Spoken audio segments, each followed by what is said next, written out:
If your organization decides why and how personal data is processed, you are a data fiduciary. You dictate the rules, while satellite nodes, the data processors, execute instructions on data that ultimately belongs to the data principal. When deploying enterprise architecture, IT leaders often assume signing a rigid service-level agreement with a top-tier SaaS vendor effectively transfers compliance risk downstream. Section 8 dictates that while data moves to the processor, liability does not. Accountability remains permanently fixed on the fiduciary. An indemnification clause cannot shield your organization. If your cloud provider leaves an S3 bucket exposed, the penalty lands on you. The Data Protection Board does not care whose physical servers touched the compromised data. They penalize the entity that originally decided the purpose. Previous regulatory regimes often treated privacy as a paperwork exercise, a set of privacy policies drafted once and filed away by legal teams. Obligation 1 requires continuous, observable operation. It mandates an active state of compliance that runs persistently in the background of your business operations. To achieve this, organizations must translate abstract legal duties into hard-coded engineering controls. Surviving an audit means demonstrating that these controls function relentlessly, from the exact millisecond data is collected to the moment it is permanently purged. This enterprise architecture map gives us a framework to integrate the 8 ongoing obligations of Section 8 into a functioning data ecosystem. Legal promises carry no weight without automated, verifiable subsystems enforcing those rules across your entire infrastructure. Obligation 1 is absolute accountability. The fiduciary owns the responsibility for compliance, regardless of whether a third-party processor handles the actual data. Obligation 2 dictates the rules of engagement for those third parties. Data processors must be engaged under a valid written contract. Informal API integrations, handshake agreements, or implied vendor consents do not satisfy the law. The contractual boundary must be explicit. Obligation 3 introduces the mandate for data accuracy. This requirement applies specifically under 2 conditions: when data is used to make a decision that affects a data principal, or when that data is shared with another fiduciary.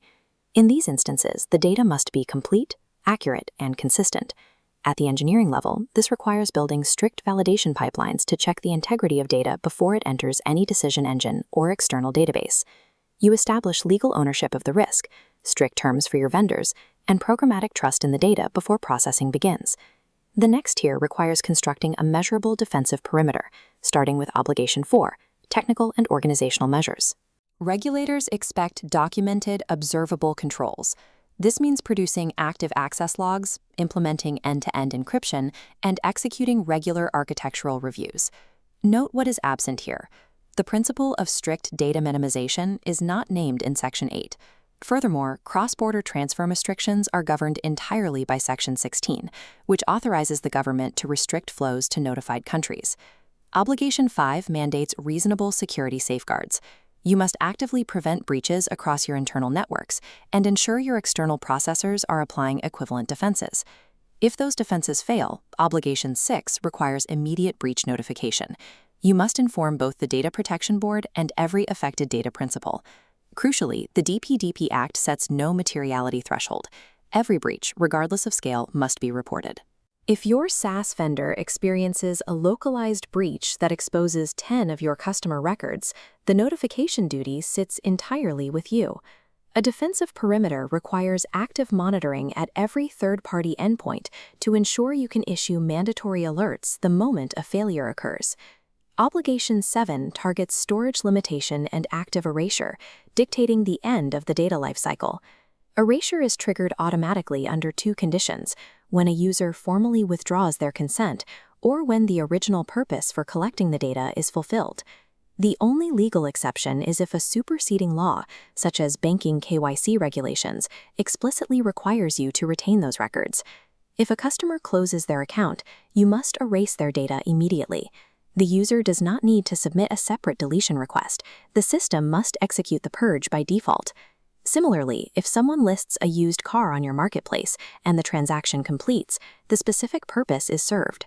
Your legal right to retain that specific data expires with the transaction. Obligation 8 provides the user a mechanism for oversight, requiring an accessible data protection officer and grievance redressal process. You must publish the explicit contact details of your designated DPO and maintain a functional, responsive channel for users to file complaints. Enterprise data retention is no longer dictated by the dropping cost of cloud storage, but strictly by active user consent and the lifespan of its purpose. These 8 pillars require an operational state that is continuously ready for an audit.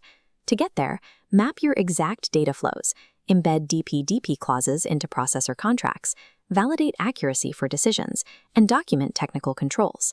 Next, deploy an incident response plan, automate retention rules, publish DPO channels, and maintain immutable audit evidence. When regulators arrive, verbal assurances hold zero value. They require queryable logs and hard proof. This dashboard highlights the cost of failure. Under the Act schedule, non-compliance with security duties carries penalties of up to 250 crore rupees. Section 8 compliance requires an engineered ecosystem that continuously generates proof of its own adherence. We have linked a full Section 8 compliance checklist in the video description below. If your organization needs help translating these legal obligations into engineering controls, Second Quadrant Consulting Solutions can run a comprehensive readiness review with you. Subscribe to the channel for more operational guides on implementing the DPDP Act. Please note, this content is provided for educational purposes and does not constitute formal legal advice. Accountability cannot be outsourced, but compliance can be engineered. Start auditing your data flows today.